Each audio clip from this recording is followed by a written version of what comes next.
Chapter 10, Epilogue.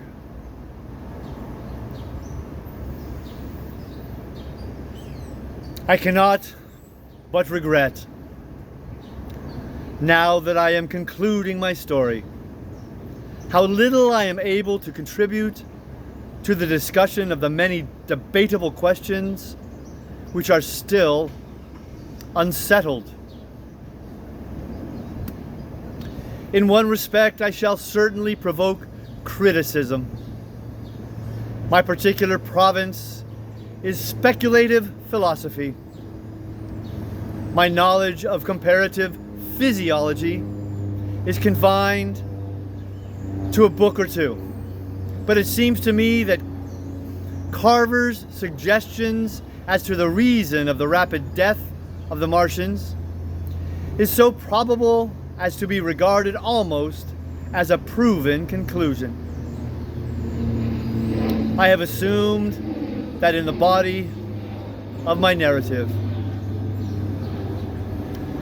at any rate in all the bodies of the Martians that were examined after the war, no bacteria, except those already known as terrestrial species, were found.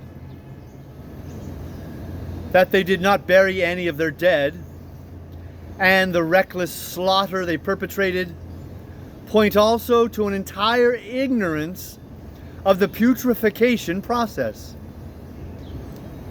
But probable as this seems, it is by no means a proven conclusion. Neither is the composition of the black smoke known, which the Martians used with such deadly effect. And the generator of the heat rays remains a puzzle. The terrible disasters at the Ealing and South Kensington laboratories have disinclined analysts for further investigations upon the latter.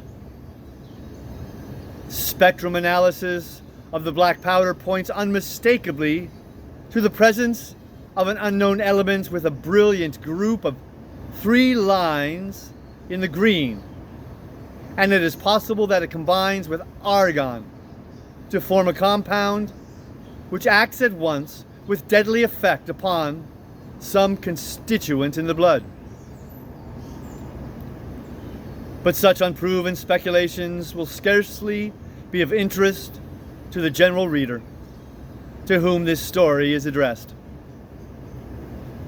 None of the brown scum that drifted down the Thames after the destruction of Shepperton was examined at the time, and now none is forthcoming. The results of an anatomical examination of the Martians, so far as the prowling dogs had left such an examination possible, I have already given. But everyone is familiar with the magnificent and almost complete specimen in spirits at the Natural History Museum, and the countless drawings that have been made from it. And beyond that, the interest of their physiology and structure is purely scientific. A question of graver and universal interest is the possibility of another attack from the Martians. I do not think that nearly enough attention is being given to this aspect of the matter. At present, the planet Mars is in conjunction, but with every return to opposition, I, for one, anticipate a renewal of their adventure. In any case, we should be prepared. It seems to me that it should be possible to define the position of the gun from which the shots are discharged, to keep a sustained watch upon this part of the planet, and to anticipate the arrival of the next attack. In that case, the cylinder might be destroyed with dynamite or artillery before it was sufficiently cool for the Martians to emerge. Or they might be butchered by means of guns so soon as the screw opened. It seems to me that they have lost a vast advantage in the failure of their first surprise. Possibly they see it in the same light. Lessing has advanced excellent reasons for supposing that the Martians have actually succeeded in effecting a landing on the planet Venus. 7 months ago now, Venus and Mars were in alignment with the Sun. That is to say, Mars was in opposition from the point of view of an observer on Venus. Subsequently, a peculiar luminous and sinuous marking appeared on the unilluminated half of the inner planet. And almost simultaneously, a faint dark mark of a similar sinuous character was detected upon a photograph of the Martian disk. One needs to see the drawings of these appearances in order to appreciate fully their remarkable resemblance in character. At any rate, whether we expect another invasion or not, our views of the human future must be greatly modified by these events. We have learned now that we cannot regard this planet as being fenced in and a secure abiding place for man. We can never anticipate the unseen good or evil that may come upon us suddenly out of space. It may be that in the larger design of the universe, this invasion from Mars is not without its ultimate benefit for men. It has robbed us of that serene confidence in the future, which is the most fruitful source of decadence.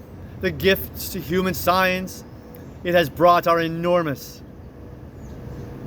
and it has done much to promote the conception of the commonweal of mankind.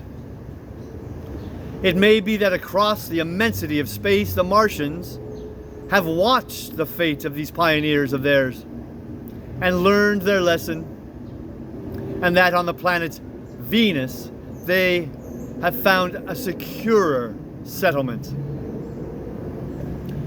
Be that as it may, for many years yet, there will certainly be no relaxation of the eager scrutiny of the Martian disk, and those fiery darts of the sky, the shooting stars, will bring with them as they fall an unavoidable apprehension to all the sons of men.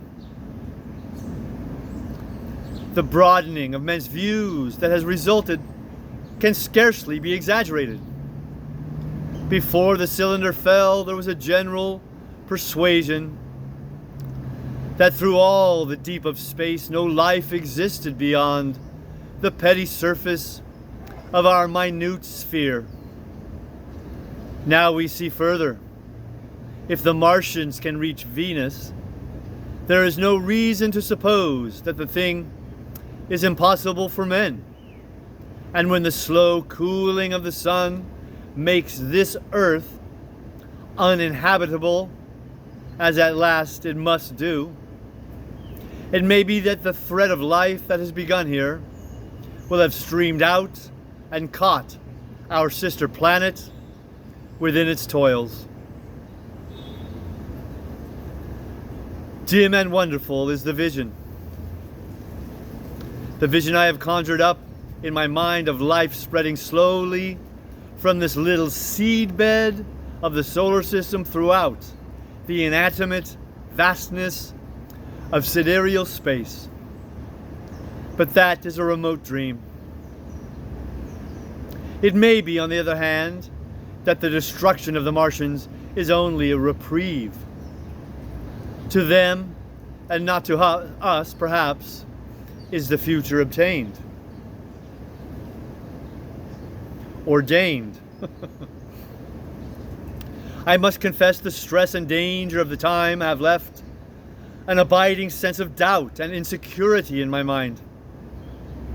I sit in my study writing by lamplight, and suddenly I see again the healing valley below set with writhing flames, and feel the house behind and about me empty and desolate. I go out into the Byfleet road and vehicles pass me. A butcher boy in a cart, a cab full of visitors, a workman on a bicycle, children going to school, and suddenly they become vague and unreal. And I hurry again with the artilleryman through the hot, brooding silence. Of a night I see the black powder darkening the silent streets, and the contorted bodies shrouded in that layer. They rise upon me tattered and dog-bitten. They gibber and grow fiercer, paler, uglier, mad distortions of humanity at last. And I wake, cold and wretched, in the darkness of the night.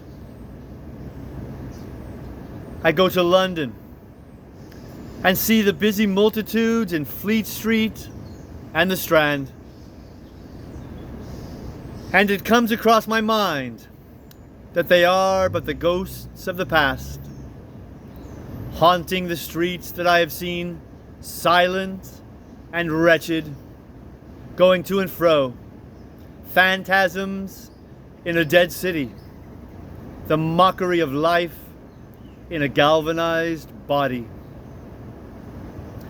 And strange too it is to stand on Primrose Hill, as I did but a day before, writing this last chapter, to see the great province of houses, dim and blue through the haze of the smoke and mist, vanishing at last into the vague lower sky, to see the people walking to and fro among the flower beds on the hill, to see the sightseers about the Martian machine that stands there still, to hear the tumult of playing children, and to recall the time when I saw it all bright and clear-cut, hard and silent, under the dawn of that last great day.